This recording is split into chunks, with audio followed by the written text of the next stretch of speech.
हम चल रहे हैं अपने एक पड़ोसी के साथ हुए संघर्ष की बात करने, जिसको जो बनता है तो सबसे पहले हम उसे देश के तौर पर रिकॉग्नाइज करते हैं कि एक तो देश है, लेकिन वही एक समय पर हमारी पीठ में छुरा भोंकता है। आज हम चल रहे हैं भारत और चीन के संबंधों के बारे में पढ़ने। वो कौन सी चीज थी जिसने चीन को भारत पर हमला करने के लिए उत्तेजित किया। आज हम चल रहे हैं उस चीज को, उस कारण को, उन सभी प्रमुख विवादों को समझने जिन्होंने भारत और चीन के रिश्तों में वो खटास पैदा की जो एक लंबे समय तक रही। आज हम उसको बहुत ही विस्तार पूर्वक चल रहे हैं समझने। पहले चीन के साथ संबंध हमारे बहुत अच्छे थे, लेकिन वो कौन सी चीज थी जिसने चीन और हमारे संबंधों को 56 के आंकड़े जैसा कर दिया। तो आइए विस्तार पूर्वक पढ़ते हैं और समझते हैं भारत और चीन के संबंधों को। भारत और चीन के संबंधों में तिब्बत की क्या भूमिका है, इस चीज को भी हम बहुत विस्तार पूर्वक जानेंगे और समझेंगे कि तिब्बत भारत के और चीन के सीमा विवाद में क्या भूमिका निभाता है। ये सारी चीजें हमारे लिए, आपके लिए, हम सब के लिए जानना बहुत जरूरी है। बहुत जरूरी है, जरूरी नहीं सिर्फ, बहुत ज्यादा जरूरी है। तो आइए प्रारंभ करें। पाकिस्तान के साथ अपने संबंधों के विपरीत आजाद भारत ने चीन के साथ अपने रिश्तों की शुरुआत बड़े दोस्ताना ढंग से की। पाकिस्तान के विपरीत हमारा चीन के साथ संबंध जब स्टार्ट हुआ तो बहुत ही प्यार भरा, बहुत ही शांति भरा, बहुत ही मनमोहक, बहुत ही गले लगाने वाला, मतलब बहुत प्यारा था, बहुत अच्छा था जिसे कहते हैं। लेकिन कहते हैं ना, जो ज्यादा ही मिठाई होती है ना, जो ज्यादा ही मीठा होता है उसमें घुन भी, मक्खियां भी बहुत जल्दी लगती हैं, खराब भी बहुत जल्दी होता है। वही होता है। आगे सुनो। चीनी क्रांति 1949 में हुई थी। इस क्रांति के बाद भारत चीन की कम्युनिस्ट सरकार को मान्यता देने वाले पहले देशों में एक था। भारत ने ही उसे सबसे पहले मान्यता दी एक देश के तौर पर चीनी क्रांति के बाद। तो आपको पता होना चाहिए चीनी क्रांति कब हुई है, 1949 में। ठीक है, 1949 में चीनी क्रांति हुई है। ये एक एक नंबर के बहुत ही महत्वपूर्ण प्रश्न मैं बताता चल रहा हूं, तो बहुत ध्यान से सुनते चलना है। ऐसा नहीं है कि बेड़ा गर्क, दिमाग खुल, बंद नहीं करके सुनना, सब कुछ बहुत ध्यान से सुनते हुए चलते चलना है। आगे सुनो। पश्चिमी प्रभुत्व के चंगुल से निकलने वाले इस देश को लेकर नेहरू के हृदय में गहरे भाव थे और उन्होंने अंतर्राष्ट्रीय फलक पर इस सरकार की मदद की। नेहरू के कुछ सहयोगियों मसलन सरदार वल्लभ भाई पटेल को आशंका थी कि आगामी दिनों में चीन भारत पर चढ़ाई कर सकता है। नेहरू बहुत ही आश्वस्त थे कि चीन हमारा बहुत अच्छा दोस्त बना रहेगा, लेकिन भारत के पहले गृह मंत्री, भारत के पहले उप प्रधानमंत्री सरदार वल्लभ भाई पटेल साहब ने चीन की भावनाओं को, चीन के इरादों को बहुत पहले ही भांप लिया था कि चीन भरोसे लायक देश नहीं है, चीन पे इतना भरोसा करना कदापि उचित नहीं है, चीन इस वफादारी के काबिल नहीं है, चीन पर इतना भरोसा करना हमारे लिए कहीं ना कहीं दुखदाई हो सकता है। इस चीज को पहले ही माननीय सरदार वल्लभ भाई पटेल साहब ने समझ लिया था और उन्होंने नेहरू जी को चिताया भी था, बहुत बार बताया भी था कि इतना भरोसा मत करो नेहरू, मत करो इतना भरोसा इन चीनियों पर, खासकर इनकी नियत हमेशा खोट भरी है, इनकी नियत में कभी सच्चाई नहीं हो सकती है, इन पर इतना भरोसा मत कर मेरे भाई नेहरू। लेकिन नेहरू नेहरू है और सरदार वल्लभ भाई पटेल तब तक उनका स्वर्गवास भी हो जाता है ना, वो बहुत जल्दी उनका स्वर्गवास हो जाता है। तो हो सकता है अगर वो और लंबे टाइम तक रहते तो हो सकता कि ये चीजें बदल जाती, थोड़ा बहुत हो सकता कि वो समझा पाते नेहरू जी को कि नहीं नेहरू अब रहने दो। मैंने आपको पहले बता दिया है विदेश संबंध के मामले में नेहरू जी को बहुत ज्यादा एज प्राप्त था, आगे थे वो, क्योंकि भारत की विदेश नीति, क्योंकि विश्व के बड़े बड़े नेताओं से उन्हीं के संपर्क थे, ज्यादातर संपर्क उन्हीं के थे, उनका ही विश्व बिरादरी में उठना और बैठना था, क्योंकि वो अंग्रेजी कल्चर के साथ कंफर्टेबल थे। तो आप भी जानते हैं जितने भी औपनिवेशिक देश थे वो सारे के सारे अंग्रेजी कल्चर को अडॉप्ट कर चुके थे। तो कम्युनिकेशन का माध्यम अंग्रेजी ही था। सरदार वल्लभ भाई पटेल भी जानते थे अंग्रेजी, ऐसा नहीं है कि उनको नहीं पता, लेकिन वो ड्रेसअप अंग्रेजी वाला छोड़ चुके थे। उनका अगर आप ड्रेसअप देखेंगे तो आप यही देखेंगे वो धोती कुर्ता, इसके अलावा वो कुछ नहीं पहनते थे। जब गांधी जी के मिलने के बाद उन्होंने सारा का सारा अपना पश्चिमी प्रभुत्व अपने ऊपर से हटा दिया था। किसने? सरदार वल्लभ भाई पटेल साहब ने। ठीक है, साहब ऑलवेज। ठीक, तो ये चीजें हमें याद रखनी है। तो नेहरू जी को विदेश संबंध के मामले में एज प्राप्त था और वो ये मानते थे कि ये हमारे जैसा देश है, हमारी जैसी विचारधारा को मान रहा है और मेरे परम मित्र के रास्ते पर चल रहा है। याद है ना, किसके रास्ते पर? कम्युनिस्ट देश बना है चीन। तो कम्युनिस्ट उस समय कौन था सबसे बड़ा?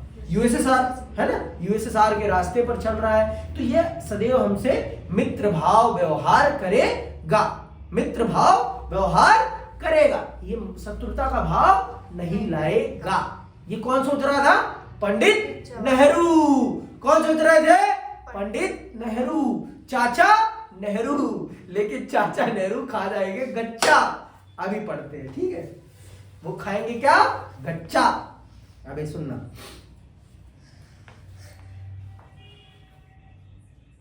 लेकिन नेहरू सोच रहे थे कि भारत पर चीन के आक्रमण की संभावना दूर दूर तक नहीं है। बहुत दिनों से भारत की चीन से लगती सीमा पर सेना के बजाय अर्धसैनिक बल रखवाली कर रहे थे। तो नेहरू जी इस गच्चे में थे, इस भ्रम में थे कि चीन हम पर हमला नहीं करेगा। तो वहां पर भारतीय सेना रक्षा ना करती हुई, सीमा की सुरक्षा भारतीय सेना ना करते हुई वहां राज्य की पुलिस कर रही थी, अर्धसैनिक बल कर रहे थे। मतलब जैसे सीआईएसएफ, सीआरपीएफ, ये अर्धसैनिक बल कहते हैं इन्हें, ठीक है। तो ये कर रहे थे। इनके पास वो हाईटेक हथियार नहीं होते, इनके पास वो प्रशिक्षण नहीं होता। पुलिस होती है और सेना होती है। सेना गोली मारने से पहले कभी ये नहीं पूछेगी कि तू कौन है, वो कदापि नहीं पूछने वाली। गोली पहले मारेगी, फिर आपकी लाश से पूछेगी हु आर यू, कौन हो तुम। समझ में आई बात? सेना होती है। हमारे इंस्टीट्यूट में एक लड़का है, वो किसी से भी सेल्फी लेने चला जाता है, किसी से भी, कितनी भी सुरक्षा, वो एनएसजी का घेरा तोड़ देता है। एनएसजी समझते हो? एनएसजी का घेरा तोड़ने का मतलब है अपनी मौत से खेलना। नितिन गडकरी जी आए थे हमारे चैनल में, तो उस दिन वो चला जाएगा, सेल्फी लेकर आएगा, बिना सेल्फी लिए नहीं आता। हमारे जो चैनल हेड है न्यूज़ 24 की, वो समझाते हैं उसे कि भाई मत करा कर, वो परेशान है। मतलब आज भी देखते क्या होगा, मनोज तिवारी जा पाएंगे या नहीं जा पाएंगे कोई पता नहीं है। वो जाएगा, सेल्फी लेकर फिर आएगा। आगे सुनो। तो कमांडोज, जब मतलब हमने बहुत ज्यादा भरोसा, नेहरू जी ने हद से ज्यादा भरोसा कर लिया और उसी का खामियाजा भी नेहरू जी ने भुगत लिया। उसी के कारण मर भी जाएंगे वो उनको हार्ट अटैक भी उसी कारण आएगा। भारत जब हार जाएगा तो वो बीमार पड़ जाएंगे और फिर बीमार पड़े वो फिर स्वर्ग से हार जाएंगे। ठीक है, आगे सुनो। चीन का आक्रमण 1900 शांतिपूर्ण सह अस्तित्व के 5 सिद्धांतों यानी पंचशील की घोषणा भारत के प्रधानमंत्री नेहरू और चीन के प्रमुख चाओ एन लाई ने संयुक्त रूप से 29 अप्रैल 1954 में की। दोनों देशों के बीच मजबूत संबंध की दिशा में यह एक अगला कदम था। भारत और चीन के नेता एक दूसरे के देश का दौरा करते थे और उनके स्वागत में बड़ी भीड़ जुटती थी।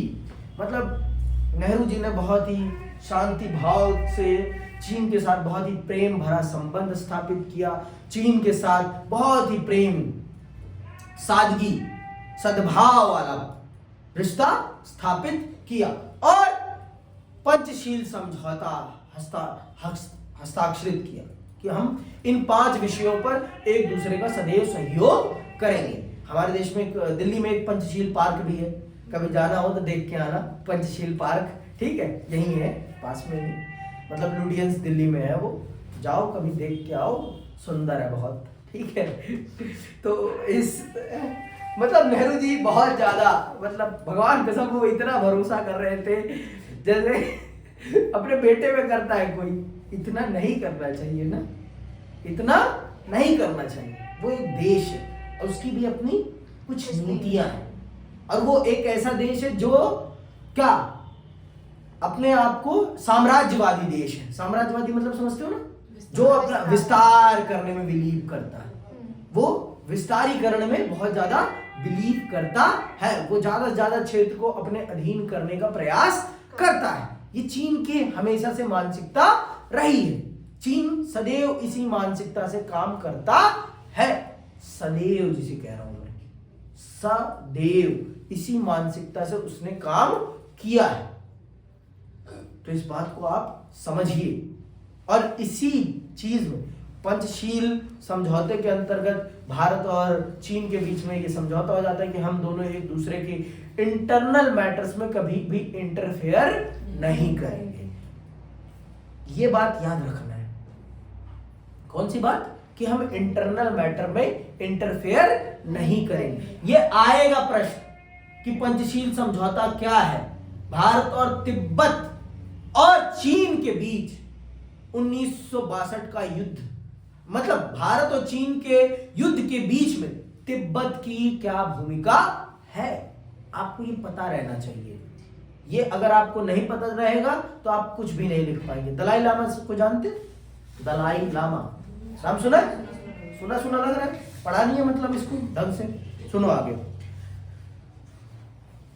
चीन के साथ भारत के इस दोस्ताना रिश्ते में 2 कारणों से खटास आई। 2 कारण। पहला, चीन ने 1950 में तिब्बत पर कब्जा कर लिया। भारत कभी भी तिब्बत को चीन का हिस्सा नहीं मानता था। भारत सदैव तिब्बत को एक स्वतंत्र राज्य मानता था और अपने और चीन के बीच में एक बफर स्टेट मानता था। तो तिब्बत को भारत सदैव क्या माना है? Buffer state. लेकिन चीन ऐसा नहीं मानता था। चीन उसे अपना हिस्सा मानता था और चीन 1950 में उस पर कब्जा कर लेता है। चीन उस पर अपना आधिपत्य समझते हुए और कब्जा कर लेता है।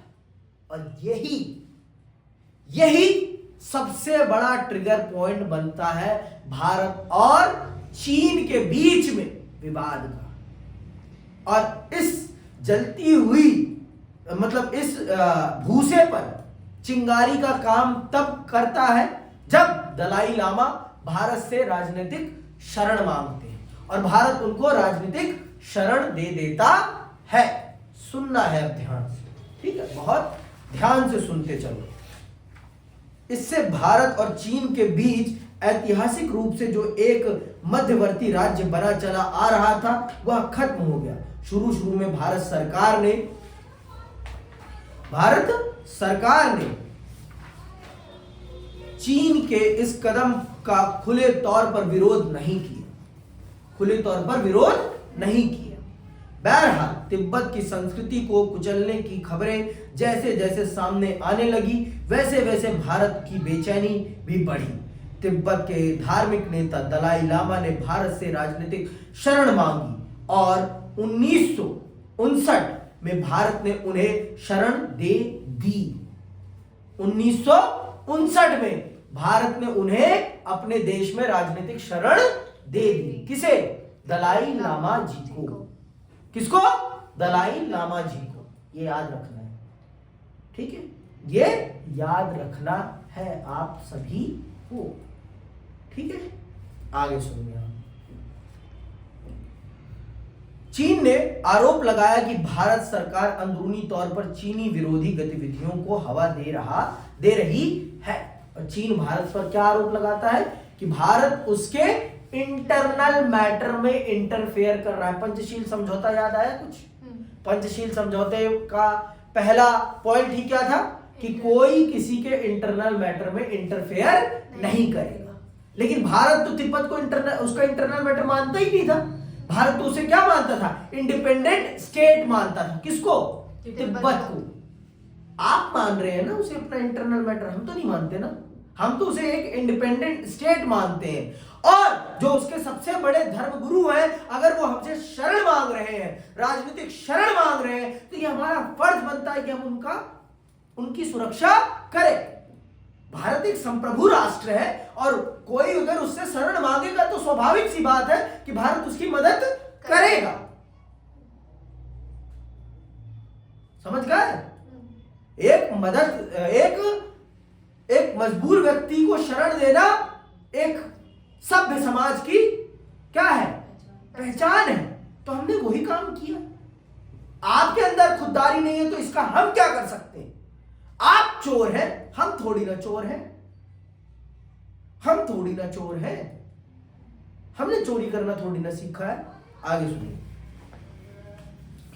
इससे कुछ दिनों पहले भारत और चीन के बीच एक सीमा विवाद भी उठ खड़ा हुआ। भारत का दावा था कि चीन के साथ सीमा रेखा का मामला अंग्रेजी शासन के समय ही सुलझाया जा चुका है, लेकिन चीन की सरकार का कहना था कि अंग्रेजी शासन के समय का फैसला नहीं माना जा सकता। समझ में आई बात? चीन सीधे तौर पर यह कह रहा है कि अंग्रेजी सरकार के द्वारा लिया गया कोई भी फैसला हम स्वीकार नहीं करेंगे, खास करके सीमा के संबंध में। तो इस कारण से हमारे और उसके बीच में भी सीमा विवाद खड़ा हो जाता है। लद्दाख में, अरुणाचल में, ये याद रखने हैं आपको। लद्दाख, अरुणाचल, आज भी ये कॉन्फ्लिक्ट है।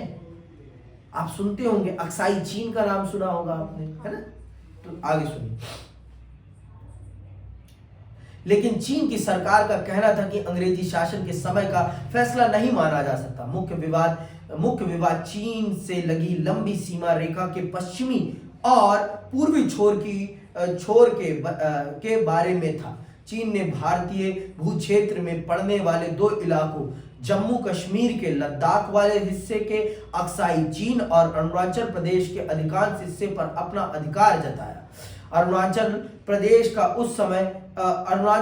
को उस समय नेफा या उत्तर पूर्वी सीमांत कहा जाता था। 1957 से 1959 के बीच चीन ने अक्साई चीन इलाके पर कब्जा कर लिया और इस इलाके में उसने रणनीतिक बढ़त हासिल करने के लिए एक सड़क बनाई। दोनों देशों के शीर्ष नेताओं के बीच लंबी चर्चाएं और बातचीत चली, लेकिन इसके बावजूद मतभेद को सुलझाया नहीं जा सका। दोनों देशों की सेनाओं के बीच सीमा पर कई बार झड़प हुई। और चीन ने हमारे एक हिस्से को, लद्दाख के एक हिस्से को, जिसे आज अक्साई चीन के नाम से जाना जाता है, वो हड़प लिया और वहां पर सड़क बनाकर उस पर एक रणनीतिक बढ़त भी हासिल कर ली। तो ये है चीन। इसे कहते हैं चीन। इसे क्या कहते हैं? चीन इज चीन। बहुत हरामी देश है, बहुत ज्यादा हरामी देश है। ये बात याद रखना है आप सभी को। Never forget. कभी किसी चीनी पर भरोसा नहीं करना। नेहरू जी वाली गलती कदापि नहीं करनी। वर्षा तो नहीं करेगी, ठीक है? वर्षा नहीं कर सकती। समकालीन विश्व राजनीति के पहले अध्याय में क्यूबा के मिसाइल संकट की चर्चा की गई थी। क्या आपको इस घटना की याद है? आपको याद है घटना? What is the missile Cuba संकट? क्यूबा मिसाइल संकट सबको याद है? किस समय कालखंड में हुआ है? 1962। और चीन ने भारत पर कब आक्रमण किया है? Same time. क्यों?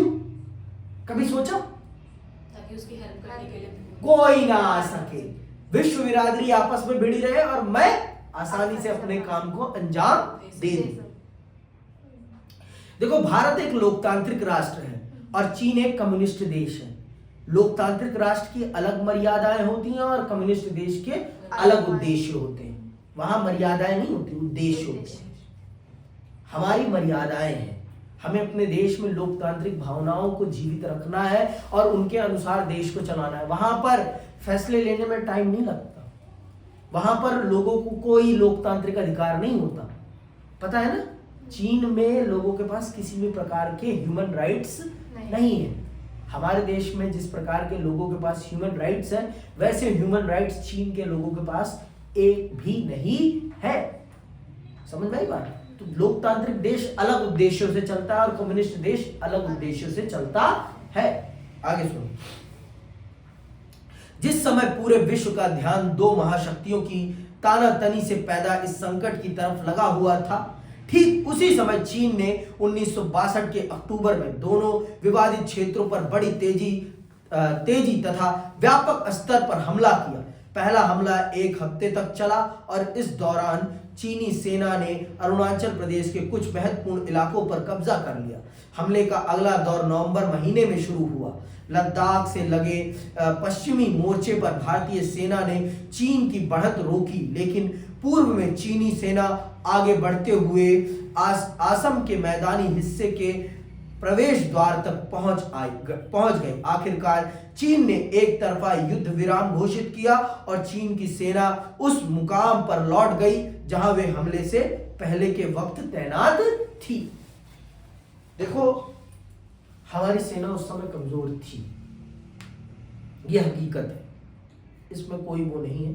लेकिन हमारे सैनिक बहुत बहादुर थे। हमारे सैनिकों ने बहुत बढ़िया लड़ाई लड़ी, बहुत बढ़िया, बहुत ही ज्यादा बढ़िया। और हमारे वीर सैनिकों ने अपनी आहुति देकर भी अपने देश की रक्षा करने में कोई कुताहत नहीं बरती। कभी पीठ दिखा के नहीं भागी हमारी सेना। हम पाकिस्तान की सेना नहीं है। हमारी सेना ने वीरता पूर्वक मरना स्वीकार किया, लेकिन पीछे मुड़ना कभी स्वीकार नहीं किया। समझ में आई बात? बहुत डट के लड़े हम। आप सबने अगर नाम सुना होगा रेजांगला का, तो रेजांगला की वॉर 1962 की वॉर में है। ठीक है, 1962 की वॉर में रेजांगला की वॉर है। और उस वॉर के बारे में अगर आप पढ़ेंगे, 118 सैनिकों ने 1800 सैनिकों को मारा है। चीनी 1800 सैनिकों को मारा है। 118 सैनिकों ने 1800 सैनिकों को मारा है। समझ रहे हो आप बात को? और एक सैनिक ने भी पीठ पर गोली नहीं खाई है, सबने छाती पर गोली खाई है, सबने। पढ़िए एक बार, आप अपने देश की सेना की वीरता को पढ़िए। संसाधन हमारे पास कम थे, लेकिन जज्बा कभी कम नहीं था। जज्बा कभी कम नहीं था। और आज भी हमारी सेना के अंदर जज्बा कम नहीं है। हम मरने से नहीं डरते, हम मरने से नहीं डरते। इस धरती को बचाने के लिए हम अपने सर की आहुति देने के लिए तैयार हैं। ये हमारे सैनिकों ने रेजांगला की वॉर में प्रूफ किया है। समझ में आई बात? शैतान सिंह के नेतृत्व में 118 अहीरों ने अपना बलिदान दिया है और बहुत वीरता पूर्वक बलिदान दिया है। और उस वॉर को किसी को नहीं भूलना चाहिए।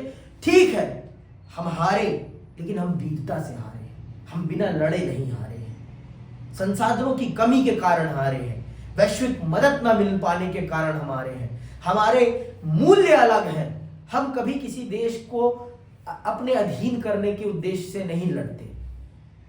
नहीं तो अगर हम चाहते तो पाकिस्तान को हड़प लेते, कोई कुछ नहीं कर पाता। हमारा 1965 के युद्ध में हमने लाहौर पूरा जीत लिया था। लाहौर पूरा हमने जीत लिया था। किसकी हिम्मत थी हमसे वापस ले लेता? लेकिन हमने कभी साम्राज्यवादी नीति अपनाई ही नहीं है। हम अपनी हदों में रहना ही पसंद करते हैं। हमें कदापि किसी की सीमा हड़पने की कोई जरूरत नहीं। हम ये मानते हैं कि हम जितने में हैं उतना ही में खुश हैं। हड़प वाली, हाहाकार वाली, हपस वाली राजनीति नहीं करते हैं। हमारे अंदर हपस की भावना नहीं है। ये हपस वाली चीजें हमारे अंदर नहीं है। समझ में आई बात? ये याद रखनी है बातें आपको, ठीक है। भारत भारत है और भारत जैसा कोई देश नहीं है इस ब्रह्मांड में, इस पूरे ब्रह्मांड में। अपने देश पर, अपनी सेना पर कभी शक नहीं करना है। तब भी हमारी सेना हारी नहीं है। लड़ना हारना नहीं कहलाता, वीर गति को प्राप्त हो जाना जीत कहलाती है। और हमारे सैनिकों ने वीर गति प्राप्त करी है, ठीक है। लड़के हारना हार नहीं होती, लेकिन बिना लड़े हथियार डाल देना वो हार होती है। जो हमने किससे करवाया है? हमने पाकिस्तान की सेना से करवाया है। कब? 1971 में, है ना। सबसे बड़ा सरेंडर है वो, दुनिया की सेना का सबसे बड़ा सरेंडर। आज तक इतनी बड़ी सेना ने कभी सरेंडर नहीं किया, इतनी बड़ी संख्या क्यों है? समझ में आई बात? तो अपनी सेना कमजोर तो है ही, हथियार कमजोर हो सकते हैं, हमारे सैनिक कमजोर नहीं है। समझ में आई बात? Be proud. तो जिस परिस्थिति में हुआ है वो परिस्थितियां बहुत विकट थी। हमला जब हुआ हम पर तो वो परिस्थितियां बहुत विकट थी। तो चीन ने एक तरफा युद्ध विराम किया और वो युद्ध से पहले जिन स्थिति में था उस स्थिति में लौट जाता है, ठीक है। चीन युद्ध से भारत की छवि को देश और विदेश दोनों ही जगह धक्का लगा। इस संकट से उबरने के लिए भारत को अमेरिका और ब्रिटेन दोनों से सैन्य मदद की गुहार लगानी पड़ी। सोवियत संघ इस संकट की घड़ी में तटस्थ बना रहा। चीन युद्ध से भारतीय राष्ट्रीय स्वाभिमान को चोट पहुंची, लेकिन इसके साथ साथ राष्ट्र भावना भी बलवती हुई। कुछ प्रमुख सैन्य कमांडरों ने या तो इस्तीफा दे दिया या अवकाश ग्रहण कर लिया। नेहरू के नजदीकी सहयोगी और तत्कालीन रक्षा मंत्री वी.के. कृष्ण मेनन को भी मंत्रिमंडल छोड़ना पड़ा। नेहरू की छवि भी थोड़ी धूमिल हुई।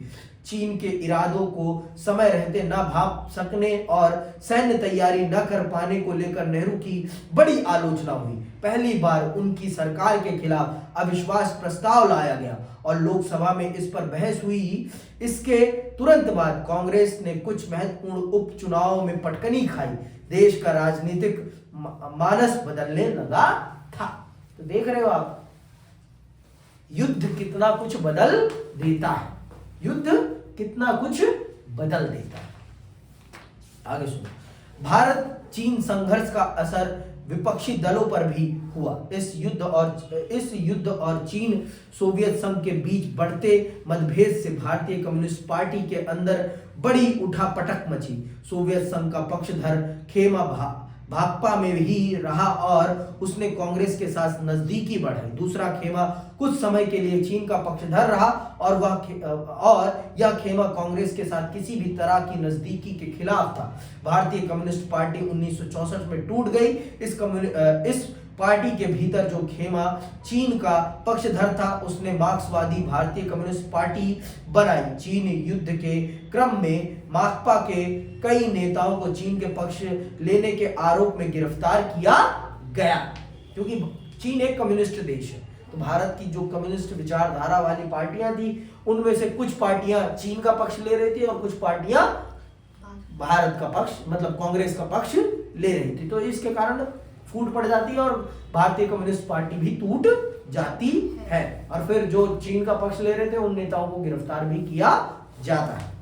चीन के साथ हुए युद्ध ने भारत के नेताओं को पूर्वोत्तर की डावाडोल स्थिति के प्रति सचेत किया। मतलब पूरा हम आजादी के बाद हमने पूर्वोत्तर की तरफ देखना ही छोड़ दिया था, लेकिन चीन युद्ध ने हमारे नेताओं की नजर को फिर कहा घुमाओ, देखो वो भी अपना ही है, उसे भी बचाना, उसे सुरक्षित करना हमारी ही जिम्मेदारी है, किसी और की नहीं है। समझ में आई बात? यह इलाका अत्यंत पिछड़ी दशा में था और अलग थलग पड़ गया था। भारतीय राष्ट्रीय एकता और अखंडता के लिहाज से भी यह इलाका चुनौतीपूर्ण था। चीन युद्ध के तुरंत बाद इस इलाके को नई तरतीब में ढालने की कोशिश शुरू की गई। नागालैंड को प्रांत का दर्जा दिया गया। मणिपुर और त्रिपुरा हालांकि केंद्र शासित प्रदेश थे, लेकिन उन्हें अपनी विधानसभा के निर्वाचन का अधिकार मिला। तो इस प्रकार से पूर्वोत्तर के राज्यों में भी बहुत बड़ा परिवर्तन होने लगा। तिब्बत पे सेपरेट एक लिखा हुआ है और उसे आपको पढ़ना है, सबको उसे पढ़ना है बहुत अच्छे से, ठीक है। तो इस युद्ध ने भारत को अपनी सेना पर काम करने के लिए प्रेरित किया। भारत के अंदर राष्ट्रवाद की जो भावना आजादी के बाद थोड़ी डाउन हो गई थी, फिर उसे लालायित कर दिया। फिर लोगों के अंदर जोश पैदा हो गया, खरोश पैदा हो गया। लोग फिर से एक नए जोश के साथ देशभक्ति में डूब गए। लेकिन इसने हमारी सेना की कमजोरी जरूर सामने रखी, संसाधन के तौर पर, सेना के तौर पर नहीं, संसाधनिक तौर पर हम कमजोर थे उस समय, सैन्य तौर पर नहीं। हमारी सेना पानी पर भी युद्ध लड़ने का कौशल जानती है, पानी पीकर भी युद्ध लड़ने का कौशल जानती है। ये भारतीय सेना है, समझ में आई बात। और कभी भी ना हटी है, ना झुकी है, ना हटेगी, ना झुकेगी। ये भारतीय सेना है और हमें पूरा अपनी सेना पर विश्वास है, गर्व है। और हमारी सेना लड़कर हारेगी। अपनी हार स्वीकार करना कोई गलत बात नहीं है, उससे सीख लेना बड़ी बात है। और हमने सीख लिया और 65 और 71 के युद्ध में सामने वाली पार्टी को ध्वस्त किया है हमने, ध्वस्त। समझ में आई बात। ये भारतीय सेना है। और फिर हमने बहुत सारे परिवर्तन किए। पंडित नेहरू बीमार पड़ जाते हैं इसके बाद, और पंडित नेहरू स्वर्ग सिधार जाएंगे। फिर उसके बाद इस देश का नेतृत्व संभालेंगे कौन? ये प्रश्न है आप सबके लिए। अगली क्लास में आप सब कमेंट बॉक्स में बताइएगा। इसी के साथ मैं विदा लेता हूं। जय हिंद, जय भारत।